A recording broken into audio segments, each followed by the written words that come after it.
अस्सलाम वालेकुम। बेटा आज का जो हमारा टॉपिक है वो है न्यूक्लियस के बारे में। वैसे बेटा हमने देखना है सेल ऑर्गेनेली के बारे में। तो सेल ऑर्गेनेलीज जो होती हैं वो सेल के अंदर अपना अपना मखसूस फंक्शन परफॉर्म करती हैं और तकरीबन जो है वो dozen type of cell organelles मौजूद होती हैं यूकैरियोटिक सेल के अंदर। तो सबसे पहली ही ऑर्गेनेली हम पढ़ रहे हैं तो वो है बेटा हमारे पास न्यूक्लियस के। न्यूक्लियस क्या क्या होता है तो हम बेटा देखते हैं अ प्रोमिनेंट न्यूक्लियस। एक वाज़े जो न्यूक्लियस है वो कहाँ पे मौजूद होता है बेटा, वो यूकैरियोटिक ऑर्गेनिज्म के अंदर मौजूद होता है। बेटा ये आप लोगों ने पढ़ा हुआ है कि यूकैरियोटिक किसे कहते हैं और प्रोकैरियोटिक किसे कहते हैं। मैंने आपको लोगों को बताया हुआ यू मीन्स होता है ट्रू और कैरियोटिक का मतलब होता है क्रियोन से निकला है। क्रियोन का मतलब होता है बेटा न्यूक्लियस के जिनके अंदर एक वाज़े न्यूक्लियस मौजूद होता है, हम उनको यूकैरियोटिक सेल्स का नाम देते हैं। अच्छा बेटा अब हमने लोकेशन पढ़नी है। इनकी लोकेशन थोड़ी बहुत बेटा चेंज होती है। एक एनिमल सेल के अंदर जो है वो सेंटर के अंदर मौजूद होता है, लेकिन जब हम एक प्लांट सेल की बात करते हैं तो ये साइड के ऊपर मौजूद होता है। तो हम बेटा देखते हैं लोकेशन क्या होती है इसकी, कहाँ पे मौजूद होता है। इन द एनिमल सेल्स, जो एनिमल सेल्स होते हैं ये कहाँ पे मौजूद होता है बेटा, ये देखें डायग्राम हमने बनाई है एक सेल की। तो ये जो दरमियान में मौजूद है इसको हम न्यूक्लियस का नाम देते हैं, लेकिन ये चेंज होगा जब हम प्लांट सेल की बात करेंगे। तो ये न्यूक्लियस दरमियान के अंदर नहीं होगा। क्यों नहीं होगा वो हम देखते हैं कि ये क्यों नहीं होता। इन मैच्योर प्लांट्स, एक जो मैच्योर प्लांट्स होते हैं उनका जो सेल होता है due to the formation of large central vacuole. बेटा उनके अंदर ये देखें वैक्यूल हमने बनाया है, ये बहुत बड़ा वैक्यूल होता है जो पानी को जो है वो एब्जॉर्ब करता है सेल, प्लांट सेल के अंदर। इस लार्ज न्यूक्लियस की वजह से, लार्ज वैक्यूल की वजह से वो ये जो लार्ज वैक्यूल है ये न्यूक्लियस को आगे की तरफ सेंटर से हटा के इसको साइड की तरफ क्या कर देता है, पुश कर देता है। अच्छा बेटा आगे हमने पढ़ना है कि इस जो हमारे पास न्यूक्लियस है और उसके अंदर क्या क्या चीज़ें मौजूद होती हैं। कल हमने पढ़ा था न्यूक्लियर इन्वेलप के बारे में, तो हम इसकी डायग्राम भी देखते हैं। यहाँ पे देखेंगे हम कि न्यूक्लियर इन्वेलप किसे कहते हैं। तो हम बेटा देखते हैं न्यूक्लियस इज बॉन्डेड। अब हम सबसे पहले देखेंगे कि न्यूक्लियर इन्वेलप किसे कहते हैं भाई, कि न्यूक्लियर इन्वेलप हो या न्यूक्लियर मेम्ब्रेन हो तो वो बात सेम ही है। ठीक है बेटा, हम देखते हैं न्यूक्लियस इज बाउंडेड, ये बाउंडेड होता है बाय द डबल मेम्ब्रेन। ये डबल मेम्ब्रेन होती है न्यूक्लियस के अंदर as non as nuclear envelope, जिसको हम न्यूक्लियर इन्वेलप का नाम देते हैं।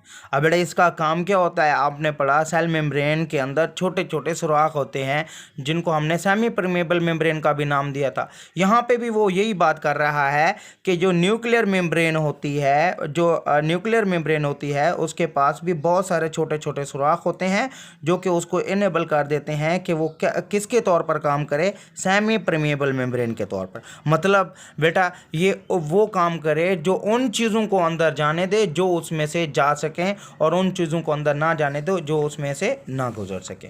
तो बेटा ये हमारे पास न्यूक्लियर इन्वेलप है। ये जो न्यूक्लियस की आउटर मेम्ब्रेन होती है उसको हम न्यूक्लियर इन्वेलप का नाम देते हैं।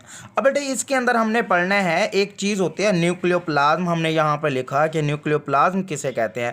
न्यूक्लियस, प्लाज्म मादा। न्यूक्लियस के अंदर जो मादा है उसको हम किसका नाम देते हैं बेटा, न्यूक्लियोप्लाज्म का नाम देते हैं। अब बेटा देखें इनसाइड द न्यूक्लियर इन्वेलप, इन जो न्यूक्लियर इन्वेलप के अंदर जो है एक क्या होता है, एक ग्रैनुलर फ्लूइड, एक दानेदार फ्लूइड मौजूद होता है। ये हमने देखा कि ये छोटे छोटे ग्रैनुलर फ्लूइड है जिसको हम किसका नाम देते हैं, न्यूक्लियोप्लाज्म का नाम देते हैं। अब न्यूक्लियोप्लाज्म कहाँ पे मौजूद होता है, हम ये कहेंगे ये nucleoplasm is present in the nucleus, nucleus के अंदर मौजूद होता है। अब इसके पास क्या मौजूद होते हैं, हम देखते हैं न्यूक्लियोप्लाज्म कंटेन 1 or 2 न्यूक्लियोलाई। क्या इसके अंदर एक या एक से ज़्यादा जो है वो न्यूक्लियोलाई मौजूद होते हैं जिसको हम सिंगुलर न्यूक्लियोलस का नाम देते हैं। और क्रोमोसोम्स भी इसके अंदर क्या होते हैं बेटा, मौजूद होते हैं। अब बेटा हम देखते हैं, ये देखें ये न्यूक्लियोलस है। हम देखेंगे व्हाट इज़ न्यूक्लियोलस, क्रोमोसोम्स क्या होते हैं या न्यूक्लियोलस क्या होता है, कि इन चीज़ों के बारे में हमने पढ़ना है। अच्छा बेटा अब है न्यूक्लियोलस है। Nucleolus is a dark spot. बेटा ये एक जो है वो ब्लैक कलर का धब्बा होता है, न्यूक्लियोप्लाज्म के अंदर ही होता है। और इट इज़ द साइट, और ये एक ऐसी साइट है where the ribosomal RNA are formed. बेटा ये आरएनए जो है वो न्यूक्लियोटाइड की एक टाइप है, जिसको हमने कहा दो तरह के होते हैं, एक डीएनए होता है, एक आरएनए होता है। डीएनए होता है डीऑक्सी न्यूक्लिक एसिड, और आरएनए होता है हमारे पास राइबो न्यूक्लिक एसिड। अब बेटा वहाँ पे ये फॉर्म है। अब बेटा आपको पता है अगर इनके पास राइबोसोम्स हैं, राइबोसोमल आरएनए फॉर्म हो रहा है, तो आपको पता है कि वो क्या बना देगा, वो क्या बना देगा, असेंबल एज राइबोसोम्स, तो वो क्या बना देगा बेटा, राइबोसोम्स ही बना देगा। और आपको पता है राइबोसोम्स क्या काम करते हैं, प्रोटीन की तैयारी करवाते हैं राइबोसोम्स। ठीक है। अब बेटा यहाँ पे देखें, ये हमारे पास जो है न्यूक्लियोलस, ये डार्क स्पॉट जो है ये एक ब्लैक कलर का धब्बा होता है, जिसको हम न्यूक्लियोलस का नाम देते हैं। और यहाँ पे ये ऐसी साइट है जहाँ पे राइबोसोमल आरएनए बनते हैं, और बाद में वो किस में असेंबल हो जाते हैं, वो राइबोसोम्स में जो है वो असेंबल हो जाते हैं। ठीक है। उसके बाद बेटा हमने पढ़ना है कि ये हमारे पास, हमने देखा कि क्रोमोसोम्स क्या होते हैं। Chromosomes are visible only during cell division. बेटा ये तब नज़र आते हैं क्रोमोसोम्स, ये देखें बेटा हमने यहाँ पे लिखा कि क्रोमोसोम्स ड्यूरिंग सेल डिवीजन, जब सेल डिवीजन होती है तब हमें ये नज़र आएंगे, जब बेटा सेल डिवीजन नहीं होगी तो हमें क्रोमोसोम्स नज़र नहीं आएंगे। और ड्यूरिंग इंटरफेज के दरमियान जो हमारे पास नॉन डिवाइडिंग सेल है, जब सेल डिवाइड नहीं हो रहे होते, ये हम 5वें चैप्टर के अंदर पढ़ेंगे।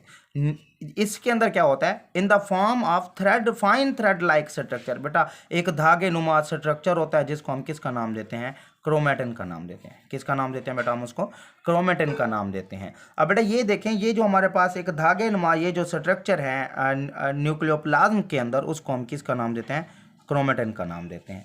अब बेटा क्रोमोसोम्स किस किस से मिलकर बनता है, chromosomes are composed of DNA and protein. अब बेटा इसके पास अपना डीएनए होता है और अपनी ही प्रोटीन होती है, मींस ये प्रोटीन की तैयारी भी कर रहे हैं और ये अपना इनके अंदर डीएनए भी मौजूद होता है। अच्छा बेटा अब हमने पढ़ना है कि न्यूक्लियस ऑफ प्रोकैरियोटिक सेल। अब बेटा प्रो का मतलब भी आप लोगों को पहले बताया हुआ है, आप बिफोर कर सकते हैं, और करियोटिक का मतलब आप लोगों को बताया हुआ है, करियोन से निकला है। करियोन मींस जो है वो न्यूक्लियस जो जिनके अंदर एक वाज़ेह न्यूक्लियस मौजूद नहीं होगा, उनको हम प्रोकैरियोटिक सेल का नाम देते हैं। अब बेटा देखें, prokaryotic cell do not contain, इसके पास प्रोमिनेंट न्यूक्लियस मौजूद नहीं होता, वो हम पहले भी कह चुके हैं। अब बेटा देखें, इनके अंदर क्रोमोसोम्स तो होते हैं, तो there chromosomes is made up of DNA only. इनके पास प्रोटीन नहीं होगी, ये सिर्फ डीएनए से मिलकर बने होते हैं, और ये सिर्फ पाए जाते हैं सिर्फ क्योंकि इनके अंदर तो न्यूक्लियर मेम्ब्रेन ही नहीं होगी, क्योंकि इनके अंदर न्यूक्लियस ही मौजूद नहीं है। तो हम ये कहेंगे कि इनका जो डीएनए होगा वो कहाँ पे मौजूद होगा, जो सेल है उसके सिर्फ साइटोप्लाज्म के अंदर ही सबमर्ज्ड होगा। तो हम इसको नाम देते हैं, ये जो जिस तरह से हमने एक सेल बनाया उसके अंदर हम कहेंगे डीएनए उसके साइटोप्लाज्म के अंदर सबमर्ज है, उसके अंदर ही मौजूद है। तो ये किसका सेल है बेटा, ये प्रोकैरियोटिक सेल के बारे में हमने पढ़ा कि प्रोकैरियोटिक सेल के पास कोई प्रोमिनेंट न्यूक्लियस मौजूद नहीं होता, उनके पास सिर्फ डीएनए होता है, और वो डीएनए भी कहाँ सबमर्ज होता है, साइटोप्लाज्म के अंदर। ठीक है बेटा, उम्मीद है कि आप लोगों को ये लेक्चर समझ आया होगा, और इंशाल्लाह हम कल न्यू लेक्चर के साथ मिलेंगे।